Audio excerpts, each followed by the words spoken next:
guys, Assalamu alaikum. I hope you all will be fine and safe at home. My name is Afifa Abdul.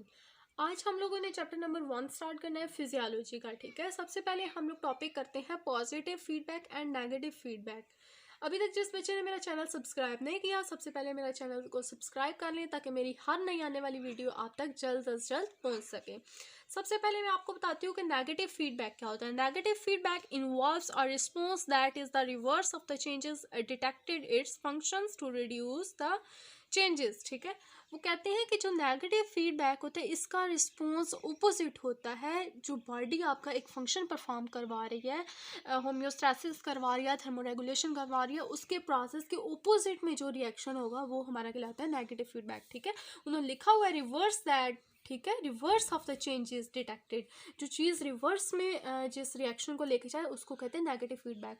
जो negative feedback होता है ये हमेशा याद रखना है बॉडी को स्टेबिलिटी की तरफ लेके जाता है, बॉडी को इक्विलिब्रियम पोजीशन की तरफ लेके जाता है, बॉडी के फंक्शंस को मेंटेन रखता है। ठीक है, सेकंड वो पॉइंट बताता है change is detected by a receptor.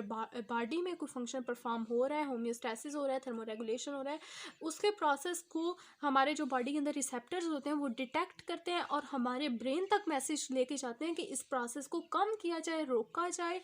क्योंकि बॉडी पॉजिटिव फीडबैक की तरफ ना जाए।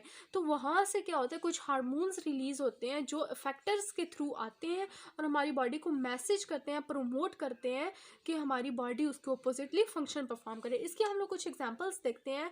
होम्योस्टैटिक सिस्टम आ जाता है, उसके अलावा आ जाता है थर्मोरेगुलेशन आ जाता है, बॉडी के अंदर जो शुगर का लेवल होता है ब्लड के अंदर वो किस तरह रेगुलेट होता है।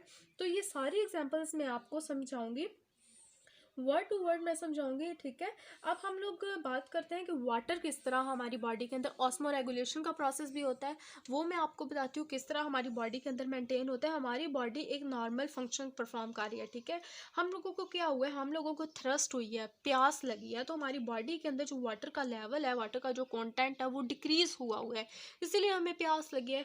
तो हमारे ब्रेन के पास, हमारे हिपोथैलेमस के पास मैसेज जाएगा कि आप अपने ऑस्मो रिसेप्टर्स को रेगुलेट करें। ठीक है, वहाँ पर जो क्या होगा कि पिट्यूटरी ग्लैंड जो होते हैं वहाँ से एडीएच हार्मोन्स रिलीज होगा। वो हार्मोन्स जब रिलीज होगा तो हमारे जो बॉडी के अंदर वाटर कंटेंट है उसको क्या करेगा, इंक्रीज करेगा। जब इंक्रीज कर देगा तो हमारी थ्रस्ट कम हो जाएगी।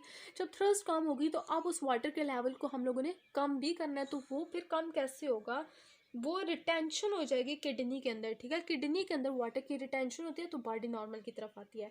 नेक्स्ट ये होता है कि अगर हमारी बॉडी के अंदर वाटर का कंटेंट ज़्यादा है, ठीक है, तो अब हम लोगों ने उसको लेवल को कम करना है। हमें प्यास थी वो हमारी पूरी होगी, दोबारा मैसेज आएगा आपके पिट्यूटरी ग्लैंड के पास जो एडीएच के हार्मोन्स रिलीज कर रहे हो उसको कम करो, रिलीज करना। वो जब कम करेगा तो आपके ऑटोमेटिकली जो पानी का लेवल हो वो लो हो जाएगा। नेक्स्ट आ जाता है हमारे पास नेगेटिव फीडबैक की एक और एग्जांपल है, थायरॉक्सिन का लेवल कैसे कम होता है और बढ़ता है। थायरॉक्सिन का लेवल ऐसे होता है कि हमारे अंदर डिक्रीज होती है सिक्रीशन ऑफ थायरॉक्सिन्स की। तो मैसेज आता है आपके ब्रेन के पास कि स्टिमुलेट करे टीएसएच को। ठीक है, जब टीएसएच की सिक्रीशन स्टार्ट होती है तो वो क्या करती है, थायरॉक्सिन्स के लेवल को इंक्रीज कर देती है। तो आपकी बॉडी क्या होती है, नॉर्मल लेवल तक आ जाती है। इसी तरह इसकी अगर लेवल जो है इंक्रीज हुआ तो दोबारा मैसेज आता है कि टीएसएच को कम करो। ठीक है, तो जब वो कम करेगा तो आपकी बॉडी जो होती है डिक्रीज कर देगी थायरॉक्सिन्स का लेवल। ठीक है, ये मैसेज आते हैं। ठीक है, कि हार्मोन्स आया कम करो या ज़्यादा करो, तो ये हमारे पास आ जाता है नेगेटिव फीडबैक। नेक्स्ट हमारे पास एक और एग्जांपल है, ब्लड के अंदर जो शुगर का लेवल होता है उसको कैसे मेंटेन करते हैं। तो उसको ऐसे मेंटेन करते हैं कि जो आपके ब्लड के अंदर इंसुलिन का लेवल होता है, जो शुगर पेशेंट होते हैं या वैसे भी उनके अंदर जब शुगर हाई हो जाती है तो वो क्या करते हैं कि जो इंसुलिन का लेवल है जब डॉक्टर के पास जाते हैं तो वो क्या करते हैं, वो उसके लेवल को कम कर देते हैं और जब उसका लेवल कम होता है तो ऑटोमेटिकली ग्लूकोज कम हो जाता है। ठीक है, और जब इसका लेवल हाई होता है तो इंसुलिन का लेवल, तो ग्लूकोज क्या होता है, हाई हो जाता है, तो आपको जो होता है ब्लड शुगर हो जाती है। ठीक है, नेक्स्ट हमारे पास आ जाता है नेगेटिव फीडबैक की। अगर हम लोग बात करें तो sorry positive feedback. Positive feedback जो होता है involves are response that is the reinforce the changes detected, its function is to amplify the changes. इसमें ये होता है कि आपकी बॉडी के अंदर जो एक फंक्शन परफॉर्म हो रहा है, ठीक है, उसको रिस्पॉन्स जा रहा है कि वो रेनफोर्स करे। ठीक है, मतलब वो जो काम हो रहा है वो वो और ज़्यादा बढ़े, ठीक है, अपनी लिमिट क्रॉस करे, ठीक है। तो इस तरह की कंडीशन में बंदे की डेथ भी हो सकती है, सीवियर हेमोरेज भी आते हैं और बहुत सारी बॉडी एबनॉर्मलिटी की तरफ जाती है। इसके अंदर क्या होता है, बॉडी स्टेबल नहीं रहती, ठीक है, बॉडी इंस्टेबिलिटी की तरफ जो है ना फ्लो करना शुरू कर देती है, ठीक है। उसके बाद क्या होता है कि इसमें वो कहते हैं changes is detected by receptor. Receptor क्या होते हैं, चेंजेस को डिटेक्ट करते हैं और इफेक्टर को एक्टिवेट करवाते हैं कि वो जो प्रोसेस चल रहा है उसको जी प्रमोट करो और ज़्यादा प्रमोट करो कि ये फंक्शन ज़्यादा से ज़्यादा हो, ठीक है, क्योंकि ये पॉजिटिव फीडबैक है, इंस्टेबिलिटी की तरफ हमें लेके जा रहा है।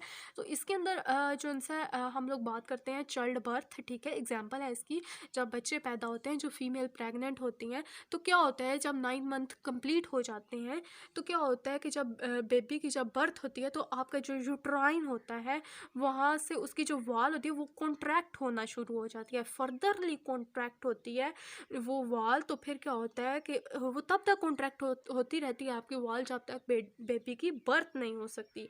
तो क्या होता है कि आपका जो सर्विक्स होता है फीमेल्स में उधर प्रेशर अप्लाई होता है, जब वहाँ पर प्रेशर अप्लाई होता है तो वहाँ पर ज़्यादा से ज़्यादा कॉन्ट्रैक्शन होती है। जब ज़्यादा से ज़्यादा कॉन्ट्रैक्शन होगी, मोर एंड मोर प्रेशर लगेगा, तो जब वहाँ से क्या होता है, ऑक्सीटोसिन एक हार्मोन होता है जो फीमेल्स के अंदर रिलीज होता है, वो क्या करवाता है, वो मोर कॉन्ट्रैक्शन करवाता है। अगर कॉन्ट्रैक्शन ना हो, ये दोनों प्रोसेस ना हो, तो क्या होता है, डॉक्टर फीमेल्स को कह देते हैं कि आप वेटिंग की तरफ चली जाएं, कुछ रोज़ और वेट करें। तो क्या होता है कि यहाँ जब ज़्यादा ये प्रोसेस स्टार्ट हो जाता है, कॉन्ट्रैक्शन हो जाती है, प्रेशर हो जाता है, तो क्या होता है, बेबी की बर्थ हो जाती है, ठीक है, नॉर्मली। नेक्स्ट हमारे पास पॉजिटिव फीडबैक में बहुत सारी एग्जांपल्स आ जाती हैं, जैसे मैं आप लोगों को एक बताऊँ, सेवर हेमोरेज भी आता है और इसके अलावा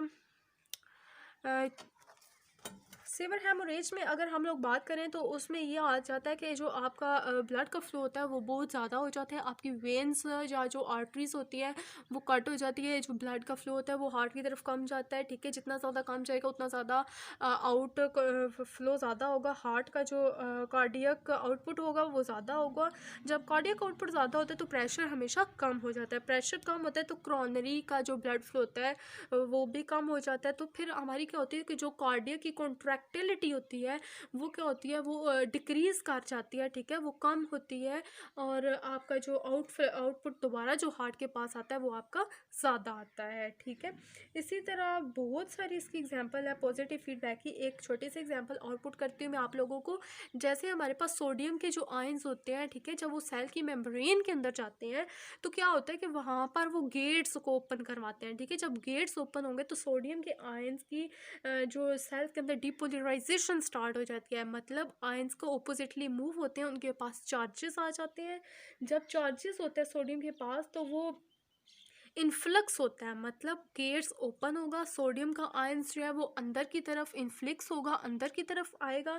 जितना ज़्यादा अंदर की तरफ आएगा उतना ज़्यादा क्या होगा, सेल का पोटेंशियल इंक्रीज़ करता है। जब सेल का पोटेंशियल इंक्रीज़ करता है तो ये प्रोसेस स्टार्ट रहता है, तो ये प्रोसेस अगेन एंड अगेन होता रहता है, तो जिसको हम लोग कहते हैं पॉजिटिव फीडबैक मैकेनिज्म। तो सो गाइस बच्चों, हम लोग अपनी यहाँ पर वीडियो को एंडिंग करते हैं। अगर किसी का कोई क्वेश्चन है तो मुझे कमेंट्स बॉक्स में ज़रूर बताएं, इंशाल्लाह मैं आपको इसका आंसर ज़रूर करूँगी।